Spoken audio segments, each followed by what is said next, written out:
Muy buenos días. ¿Cómo están? Si trae celular, le voy a pedir por favor que lo ponga en silencio. Si espera que Dios le hable, no va a ser a través de mensaje de texto, así que póngalo en silencio. Mi nombre es Jorge Cotas y no tenemos el gusto de conocernos y soy parte del equipo de Watermark en español. Cuando entró recibió un bosquejito como este. Sáquelo, ahí vamos a estar viendo los versículos el día de hoy y también puede notar los puntos importantes. Pero no sé usted, a mí me gustan las historias con finales felices. Había una vez un niño que para su cumpleaños quería que sus papás le regalaran un perrito y como parecía que ninguna otra cosa lo iba a satisfacer, sus padres por fin decidieron llevarlo a que adoptara uno. Y cuando llegaron al albergue de perros, el encargado le mostró todos los perritos que estaban en adopción y de todos esos el niño escogió un perrito no muy bonito que digamos, pero que meneaba incontrolablemente su cola. Y cuando sus padres le preguntaron por qué había escogido ese perrito en particular, el niño contestó: quería escoger el perrito que tuviera un final feliz. Ahora bien, a todos nos gustan los finales felices, ¿sí o no?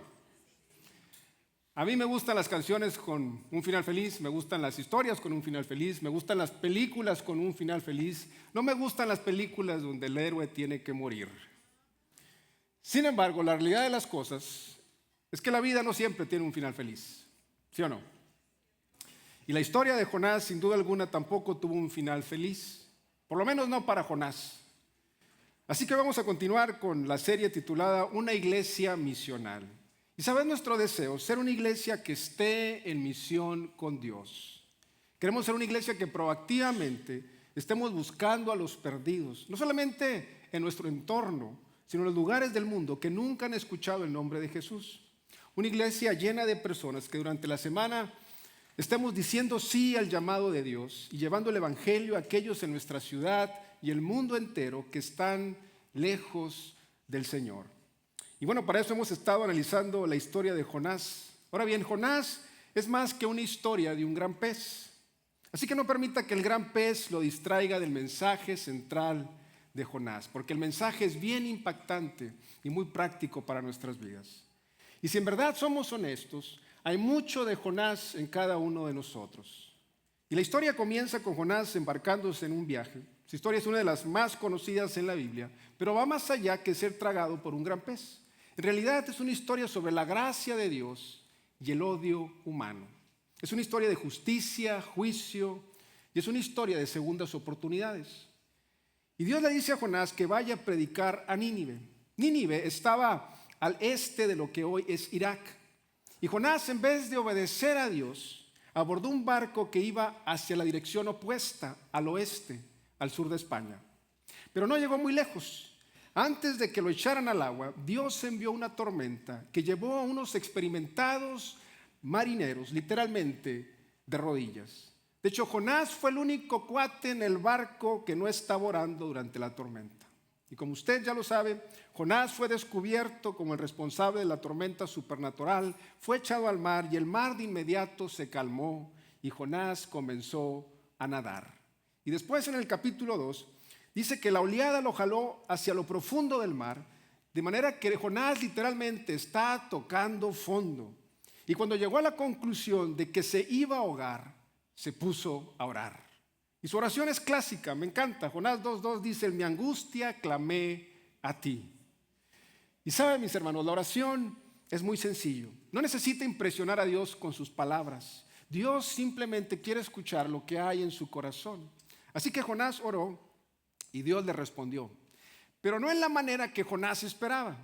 El rescate de Dios llegó disfrazado de un gran pez que se lo tragó de un solo bocado. Y esto enfureció a Jonás, que no oró por 3 días. Y cuando Jonás finalmente se dio cuenta de que Dios no lo iba a dejar morir dentro del pez, se puso a orar de nuevo. Y después de su segunda oración, Jonás fue depositado de regreso a tierra. Imagínenselo, 3 días en el vientre de un gran pez. Sin duda alguna, Jonás estaba hambriento, deshidratado y quizás un poco mareado, completamente blanqueado a consecuencia de los ácidos del estómago del pez. Y fue ahí que Dios le habló nuevamente. Mire lo que dice Jonás 3:1-3. El Señor se dirigió por segunda vez a Jonás y le dijo: anda, vete a la gran ciudad de Nínive y anuncia lo que te voy a decir. Jonás se puso en marcha y fue a Nínive como el Señor se lo había ordenado. De manera que Jonás finalmente fue a Nínive. Y no me puedo imaginar lo difícil que fue para Jonás estar ahí parado en la playa sabiendo que ya no podía huir de Dios. Como puede ver, los judíos creían que ellos eran los únicos escogidos de Dios. De hecho, en realidad creían que todas las demás personas habían sido creados simplemente para proveer combustible para el infierno. Esa es la mentalidad que tenían. Ahora bien, Nínive era la capital de Asiria, una superpotencia. Y los asirios eran crueles y despiadados y estaban orgullosos de serlo. Y cada vez que conquistaban una ciudad, registraban todas sus prácticas salvajes de tortura. Eran arrogantes de su violencia. Peor de todo, el profeta Isaías había profetizado que Asiria invadiría a Israel y lo destruiría. De manera que Dios le está pidiendo a Jonás que les predicara a las personas que al final van a terminar matando a sus familiares y amigos. Ese, mis hermanos, era el dilema de Jonás. Porque si les predicaba, quizás se iban a arrepentir y Dios los iba a perdonar. Por otro lado, si no les predicaba y no se arrepentían, Dios los iba a juzgar. Y si Dios los destruiría, entonces nunca invadirían Israel y él terminaría siendo un héroe. Pero la experiencia del pez parece que lo convenció de que fuera a Nínive. Ahora bien, anote el primer punto importante ahí. Nínive era vasta. Nínive era vasta. Versículo 3 dice: Nínive era una gran ciudad, tan grande que para recorrerla toda había que caminar 3 días. Sin duda alguna, Jonás se sorprendió al caminar por Nínive, ya que Jonás era de un pueblo pequeño. Y aun cuando había visitado Jerusalén, Nínive no era nada comparado a Jerusalén. Nínive era la capital del imperio asirio y la ciudad más grande del mundo en aquel entonces. La ciudad abarcaba 350 millas cuadradas, con más de 60 millas de circunferencia, y por eso le tomaba a una persona recorrerla 3 días. La ciudad estaba rodeada de una pared de 100 pies de alto. De hecho, esta pared estaba tan ancha como para cubrir 3 carriles de carreras para carruajes. Y estaba sostenida con 1,500 torres que se elevaban a 200 pies de altura. Y la población de Nínive se encontraba entre las 600,000 al millón de personas. Nínive presumía de enormes jardines botánicos, acueductos, canales, presas de agua. Contaba con un gigantesco zoológico, parques y huertos. También albergaba la biblioteca más grande del mundo de aquel entonces. Por lo menos tenía 16,000 volúmenes de libros. De manera que Jonás tuvo que haber pensado: ¿por dónde rayos empiezo y quién me va a escuchar? Después de todo, esta ciudad, mis hermanos, lo tenía todo. La gente era educada, rica, arrogante y poderosa. ¿Por qué rayos alguien querrá escuchar a un cuate de un país derrotado? Nínive no solamente era vasta, anote lo siguiente. Nínive era vil. Nínive era vil. Versículo 8 dice: deje cada uno su mala conducta. La palabra mala significaba el abandono total de las intenciones originales de Dios. Ellos eran expertos en abusar de las personas y en la explotación de propiedades. Les encantaba causar dolor físico, emocional, dolor extremo a sus enemigos. Y aquellas personas que no eran esclavas eran torturadas y asesinadas. Y sus actividades religiosas giraban en torno a una inmoralidad salvaje. De manera que a cuanto Jonás se refiere, había entrado a la moderna Sodoma y Gomorra.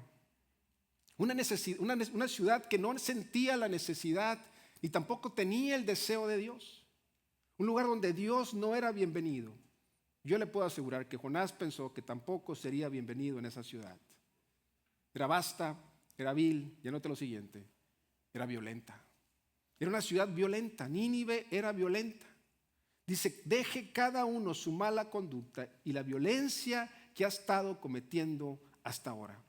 La palabra violencia significaba malicia. Y los asirios no solamente eran una bola de alborotadores, sino que eran agresivos y eran malvados. Eran una bola de personas extremadamente violentas que siempre andaban buscando un altercado. Y sus conquistas y ocupaciones militares incluían la desfiguración y la mutilación masiva. Y en las entradas de Nínive tenían los cuerpos empalmados de sus enemigos. Y Jonás probablemente vio hacia esta gran ciudad con una mezcla de envidia, odio, desprecio y mucho terror. Y ese miedo tuvo que haber sido a raíz de que Nínive creía que los dioses más poderosos siempre prevalecían en tiempos de guerra. Y como Asiria había conquistado Israel 50 años antes, ellos suponían que Jehová era inferior. De manera que en su forma de pensar, un Dios que ya había sido derrotado estaba amenazándolos con destrucción. Y esto debió haberles causado muchísima risa. Ahora bien, póngase en las sandalias de Jonás. Usted ha sido llamado a predicarles juicio a la ciudad más grande del mundo, a 1 millón de personas que viven en una fortaleza. La tarea tuvo que haber sido increíble. Aún más, no los puede soportar porque son los enemigos más temerosos de su país. Son apasionadamente malvados y disfrutan cada segundo de su maldad. Son extremadamente violentos y cargan su violencia como un signo de honor. ¿Cómo se sentiría usted? Yo pienso que Jonás vio a las personas de Nínive y los miró como intocables. No se podía imaginar que ellos tuvieran un interés en las cuestiones de Dios. Probablemente hubiese sido apedreado a muerte antes de que llegara al segundo punto de su bosquejo. Pero esa era la perspectiva de Jonás. Jonás estaba enfocado en las cuestiones externas.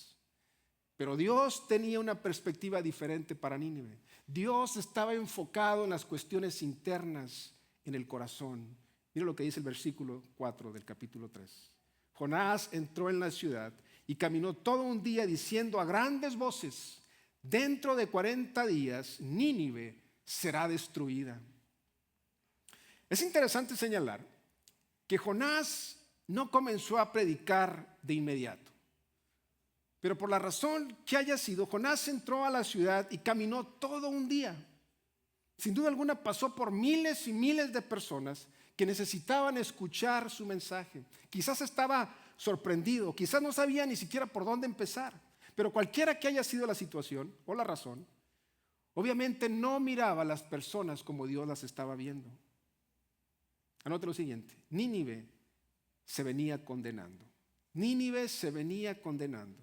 Se venía condenando por sus viles y violentos valores. Pero el amor de Dios lo llevó a advertirles.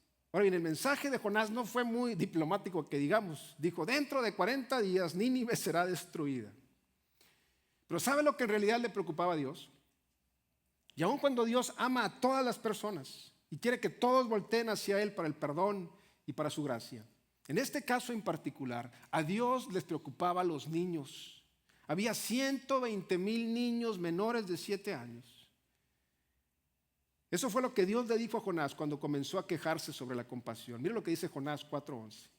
Pues con mayor razón debo yo tener compasión de Nínive, esa gran ciudad donde hay más de 120,000 niños inocentes y muchos animales. Y esos niños se iban a morir si Jonás no les llevaba el mensaje a sus padres. Así que Nínive, anótelo, se volvió a Dios. Nínive se volvió a Dios. Jonás 3:5, mire lo que dice.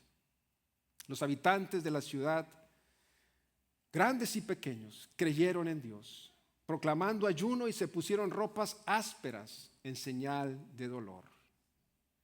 Cuando oyeron el mensaje, los ninivitas escucharon y se volvieron a Dios. ¿Puede creer eso? Confiaron en Dios y creyeron las palabras del profeta predicador Jonás. Estos ninivitas viles y violentos realmente fueron salvos por su fe. Y esa fe fue demostrada por su dolor. Escriba lo siguiente: Nínive se vistió de luto. Nínive se vistió de luto. Jonás 3:6-9. Mira lo que dice. Cuando la noticia llegó al rey de Nínive, también él se levantó de su trono, se quitó sus vestiduras reales, se puso ropas ásperas y se sentó en el suelo. Luego el rey y sus ministros dieron a conocer por toda la ciudad el siguiente decreto: que nadie tome ningún alimento, que tampoco se dé de comer ni de beber al ganado y a los rebaños. Versículo 8. Al contrario, vístanse todos con ropas ásperas en señal de dolor y clamen a Dios con todas sus fuerzas. Deje cada uno su mala conducta y la violencia que ha estado cometiendo hasta ahora. Tal vez Dios cambie de parecer y se calme su ira, y así no moriremos. Ahora bien, ayunar era un símbolo universal de sinceridad ante una deidad que había sido ofendida. La creencia era que les permitía a las personas concentrar su atención en Dios. Las ropas ásperas era el símbolo universal de dolor. Y se dio cuenta a quiénes involucraban: a toda la ciudad, desde el rey y sus ministros al ciudadano común y corriente. Y finalmente, al sentarse en el suelo, era una declaración gráfica de que el hombre no era nada más que polvo. De manera que las personas hicieron todo lo posible para demostrar su verdadero arrepentimiento y su dolor por sus pecados. Y claro, en realidad Dios ya conocía sus corazones y los perdonó. No porque ayunaron, ni porque se pusieron ropas ásperas, ni tampoco porque se sentaron en el suelo, sino porque se convirtieron de sus malos caminos y depositaron su fe en Él. Anote lo siguiente: Nínive se vio perdonada. Nínive se vio perdonada. Versículo 10, mira lo que dice. Al ver Dios lo que hicieron, es decir, que se habían convertido de su mal camino, cambió de parecer y no llevó a cabo la destrucción que les había anunciado. La frase cambió de parecer significa suspirar, y puede significar un suspiro de dolor o un suspiro de alivio. Y en este caso, suspirar de alivio, porque Dios ama a las personas. Ahora bien, uno pensaría que Jonás hubiese estado lleno de emoción con el éxito de su ministerio, ¿sí o no? Pero no lo estaba.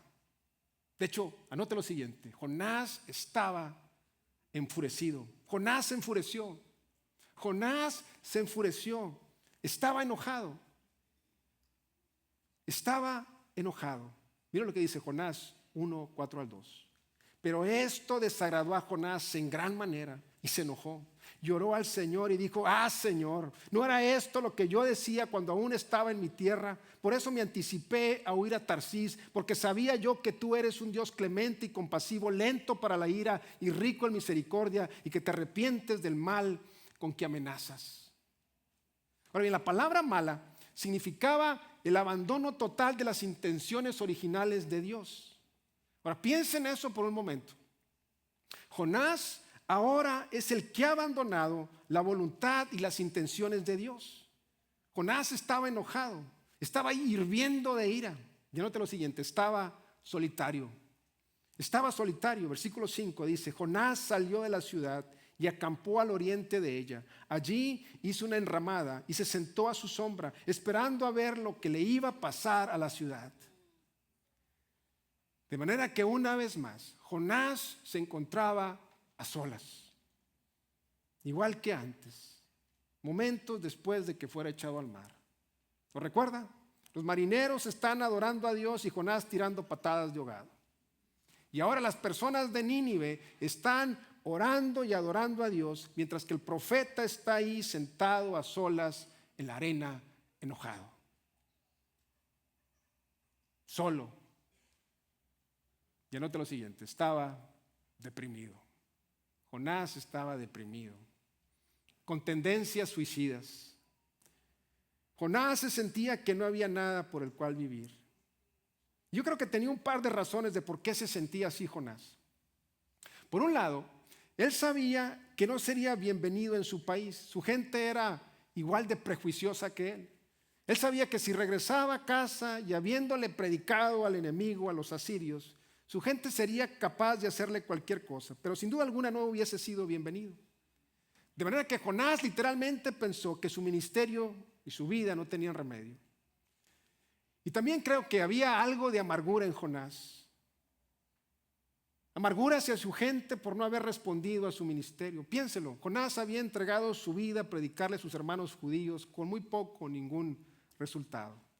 Jonás había invertido su vida con sus hermanos judíos y estos nunca le habían respondido. Israel era malvado, sus reyes eran malvados, adoraban a dioses de los cananitas, adoraban a Baal, sacrificaban a sus hijos a Baal.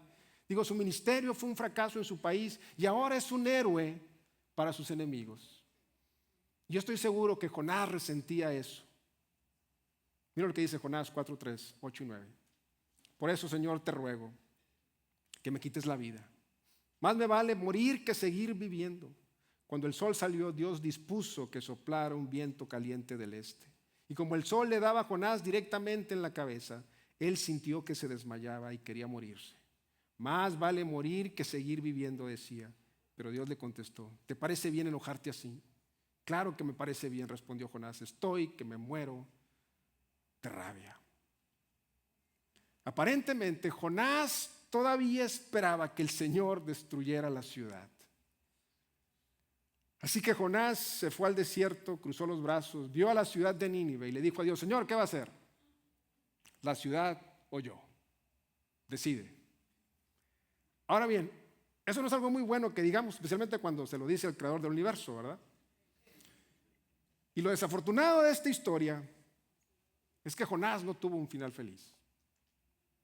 Así que Jonás estaba enojado, solitario, con tendencias suicidas, deprimido. Y aparte, anótelo, estaba callado. Estaba callado. Y le digo esto porque en el versículo final, en el libro de Jonás, Dios le hizo una pregunta y Jonás ni siquiera le respondió. Se quedó callado. Le volvió a dar la ley de hielo a Dios. Y a lo que sabemos, Jonás jamás volvió a hablar con Dios. Y eso, mis hermanos, no es un final feliz. De manera que la pregunta es, ¿cuál fue el problema principal de Jonás y cómo debió haber respondido? Anote lo siguiente, Jonás se equivocó. Jonás se equivocó. Jonás no podía superar sus prejuicios culturales y su racismo. No podía comprender que Dios quisiera perdonar a los asirios. Para Jonás no tenía sentido mostrar compasión hacia las personas malvadas. Y mis hermanos, anótelo muy bien. Dios es compasivo con todos los pueblos. ¿Sabe por qué? Porque nadie, absolutamente nadie, es inalcanzable para Dios. Dios se compadece de aquellos que no le conocen.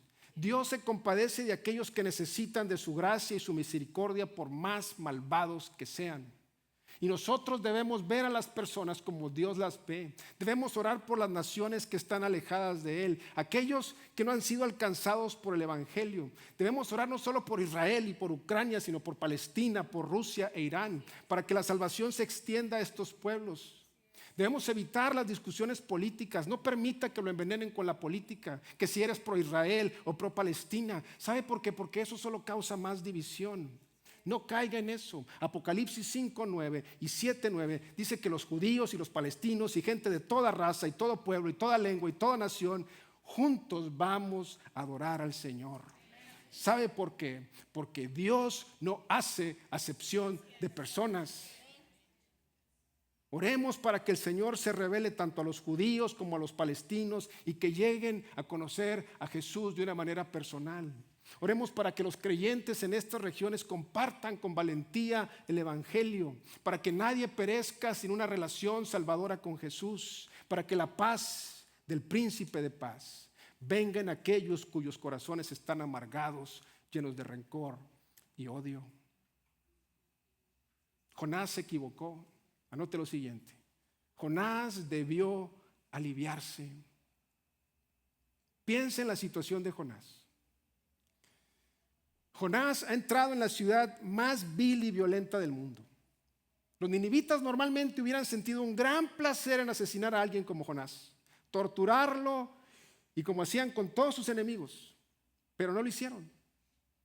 Literalmente Jonás estaba superado en números, 1,000,000 contra 1. Pero Jonás prevaleció y lo escucharon. Jonás hubiera dado un gran suspiro de alivio, pero no lo hizo. No solamente sobrevivió a la tarea de predicar, sino que fue el avivamiento más grande de todos los tiempos. Piénselo. Por lo menos 600,000 profesiones de fe. Jonás fue el cuate que predicó un mensaje y 600,000 personas dijeron: Jonás tiene razón, tenemos que arrepentirnos y volvernos a Dios. Jonás debió aliviarse, debió haber sentido alivio. ¿Y sabe qué más? Anótelo. Debió celebrar. Jonás debió celebrar. Eso fue lo que hizo Dios.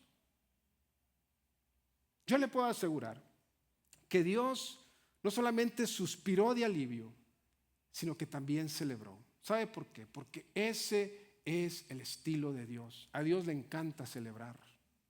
Algunas personas piensan que Dios es un gruñón y un aguafiestas, que estás sentado en su trono esperando que la riegues para castigarte. Ese no es Dios. Esa es la religión, pero no Dios. Nuestro trabajo, mis hermanos, es ayudar a otras personas a conectarse con Dios. Lo que me lleva a la siguiente reflexión. Jesús contó 3 historias al respecto en Lucas capítulo 15. Mira lo que dice Lucas 15, 4 al 7.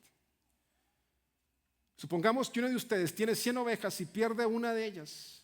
No deja las 99 en el campo y va en busca de la oveja perdida hasta encontrarla. Y cuando la encuentra, lleno de alegría, la carga en los hombros y vuelve a casa. Al llegar, reúne a sus amigos y vecinos y les dice: alégrense conmigo, ya encontré la oveja que se me había perdido. Les digo que así también en el cielo habrá más alegría por un solo pecador que se arrepienta que por 99 justos que no necesiten arrepentirse. Jonás debió haber estado bailando de júbilo por todas las calles de Nínive en vez de enfurruñarse en la arena. De hecho, anótelo, debió festejar. Jonás debió festejar. Jesús contó otra historia en Lucas 15 sobre una moneda perdida. Ahora bien, esta no era una simple moneda, era una moneda de plata, y las monedas de plata eran muy especiales para las mujeres de aquel tiempo. Era lo equivalente a lo que hoy sería un anillo de matrimonio. Y esta moneda probablemente era una parte de un tocado que iba en la cabeza, hecho por 10 monedas de plata y una cadenita de plata. Sin embargo, no era algo que su esposo le regalaba, sino que la jovencita tenía que ahorrar para obtenerla. Y por años una jovencita ahorraba y ahorraba para acumular sus 10 moneditas y su cadenita. Ahora imagínese usted el tiempo que le tomaría a una jovencita ahorrar 10 días de salario mínimo de un adulto. Peor aún, imagínese perder una de estas moneditas. Mira lo que dice Lucas 15, 8 al 10. O supongamos que una mujer tiene 10 monedas de plata y pierde una.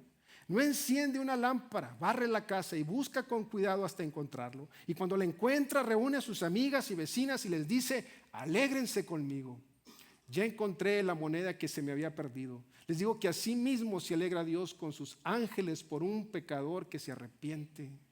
Mis hermanos, Jonás debió festejar, debió haber balsado hacia el palacio del rey y celebrado la gracia de Dios hacia el rey. Jesús contó esta historia que ilustra la celebración que Dios siente cuando alguien se arrepiente y encuentra la fe. Y quizás usted ya conoce esta historia, es la historia del hijo perdido, la historia del hijo pródigo. Cuando el hijo pródigo finalmente decide regresar a casa, su padre lo recibe con las manos abiertas y con un festejo. No fue recibido por su padre con una actitud de: ya era hora, ¿no? No fue recibido con una actitud de: te lo dije. Mira lo que dice Lucas 15, 20 al 28. Entonces regresó a la casa de su padre. Cuando todavía estaba lejos, su padre corrió hacia él lleno de amor y lo recibió con abrazos y besos. El joven empezó a decirle: papá, me he portado muy mal contra Dios y contra ti, ya no merezco ser tu hijo. Pero antes de que el muchacho terminara de hablar, el padre llamó a los sirvientes y les dijo: pronto, traigan la mejor ropa y vístanlo, pónganle un anillo y también sandalias, maten el ternero más gordo y hagamos una gran fiesta, porque mi hijo ha regresado. Es como si hubiera muerto y ha vuelto a vivir, se había perdido y lo hemos encontrado. Y comenzó la fiesta. Versículo 25, mire lo que dice. El hijo mayor estaba trabajando en el campo. Cuando regresó, se acercó a la casa y oyó la música y el baile. Llamó a uno de sus sirvientes y le preguntó: ¿qué pasa? El sirviente le dijo: es que tu hermano ha vuelto sano y salvo, y tu papá mandó matar el ternero más gordo para hacer una fiesta. Ahora vea la respuesta del hermano mayor. Entonces el hermano mayor se enojó mucho y no quiso entrar. Su padre tuvo que salir a rogarle que entrara. ¿Lo puede creer? Había música, había baile, había festejo, y el hermano mayor estalló en cólera. Vio lo que su padre había hecho por su hermano menor como un acto malvado. Estaba esperando venganza, igual que Jonás. Estaba enrabiado por la decisión que su padre tomó de ser compasivo y ser misericordioso con su hermano, igual que Jonás. Déjeme hacerle una pregunta. ¿Cómo responde usted cuando no obtiene lo que merece? ¿Cómo responde cuando otros obtienen lo que no se merecen? Jonás debió celebrar, festejar. Y para estas alturas, escríbalo, Jonás debió entender. Jonás debió entender. Mira lo que dice, versículos 6 al 11. Dios el Señor dispuso entonces que una mata de ricino creciera por encima de Jonás y que su sombra le cubriera la cabeza para que se sintiera mejor. Jonás estaba muy contento con aquella mata de ricino. Ahora, tengámonos ahí por un momento. El núcleo de la historia de Jonás es la compasión y la misericordia de Dios, contrastado con el odio humano. De manera que aquí tenemos a un profeta rezongón y renegado, sentado en la arena desértica quemándose en el sol y enfurruñado por la gracia de Dios. ¿Y qué es lo que hace Dios con Jonás? Dios, en su amor y en su misericordia, le provee a Jonás sombra para el calor. Le envía una planta para que le dé sombra.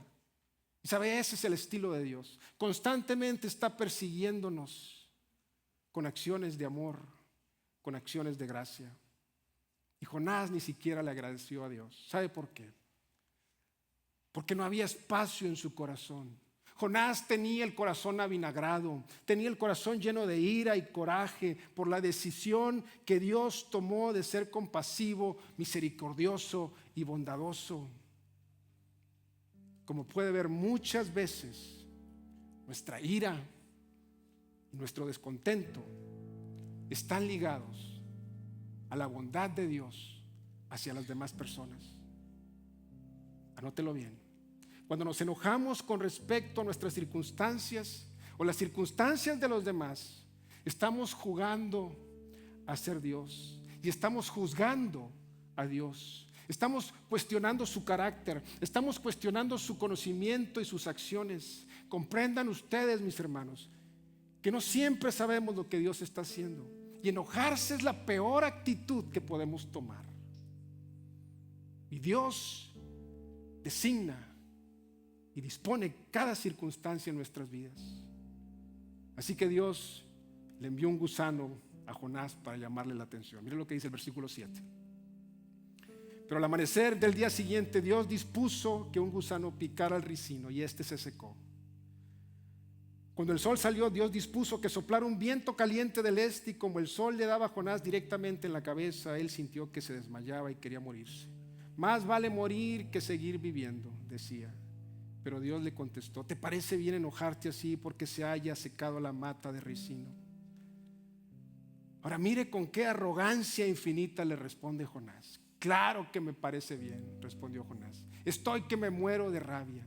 ¿Sabe lo que literalmente está diciendo? Está diciendo a Dios: Dios, yo sé mejor que tú y tengo derecho a estar enojado porque lo que tú estás haciendo no está bien. Versículo 10. Entonces el Señor le dijo: tú no sembraste la mata de ricino ni la hiciste crecer. En una noche nació y a la otra se murió. Sin embargo, le tienes compasión. Pues con mayor razón debo yo tener compasión de Nínive, esa gran ciudad donde hay más de 120,000 niños inocentes y muchos animales. Como usted ya lo sabe, Jonás ni siquiera le respondió a Dios.